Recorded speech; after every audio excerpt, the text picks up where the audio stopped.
సాధారణంగా చిన్నపిల్లలకు డ్రైవింగ్ నేర్పిస్తూ ఫాదర్ వెనుక కూర్చొని ఎంతో గర్వంగా ఫీల్ అవుతుంటాడు.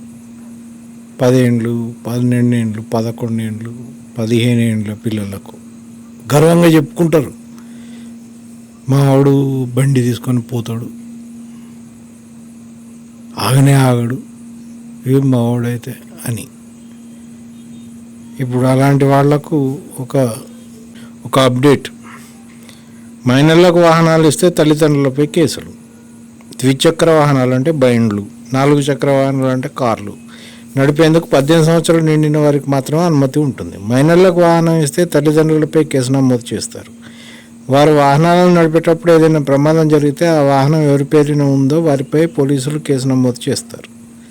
పిల్లలు డ్రైవింగ్ చేస్తూ పోలీసులు తనిఖీలో చిక్కితే వాహనాన్ని సీజ్ చేస్తారు, కోర్టులో హాజరుపరుస్తారు. కోర్టు ఆదేశాల మేరకు వారిని 2 రోజుల పాటు జువెనైల్ హోమ్కు అయినా తరలించవచ్చు, లేదా జరిమానా విధించవచ్చు. ఒక్కోసారి 2 విధించే అవకాశం కూడా ఉంటుంది.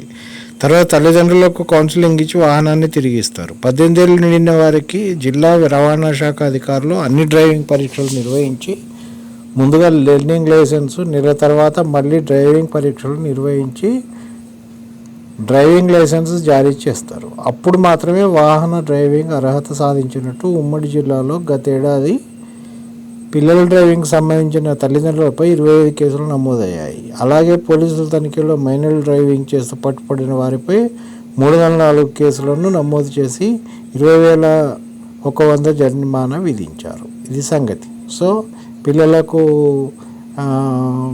బండ్లు ఇచ్చే ముందు ఒకసారి ఆలోచించండి, వాళ్ళని జైల్లో వేసే అవకాశం ఉంటుంది. ఇప్పుడు మీరు డ్రైవింగ్ పిల్లలకు రాకుంటే పోయింది ఏం లేదు, 18 ఏళ్ళు వచ్చినాక వాళ్ళు ఎట్లయినా నేర్చుకుంటారు, ఎట్లయినా వస్తుంది వాళ్ళకు ప్రత్యేకంగా నేర్పాల్సిన అవసరం లేదు. ఎట్ ద సేమ్ టైం వాళ్ళను బండి తీసుకుపోకుండా చూడాల్సిన బాధ్యత మీది. అనవసరంగా వాళ్ళ జీవితాన్ని నాశనం చేయకండి, అంత తల్లిదండ్రుల మీదనే ఉన్నది.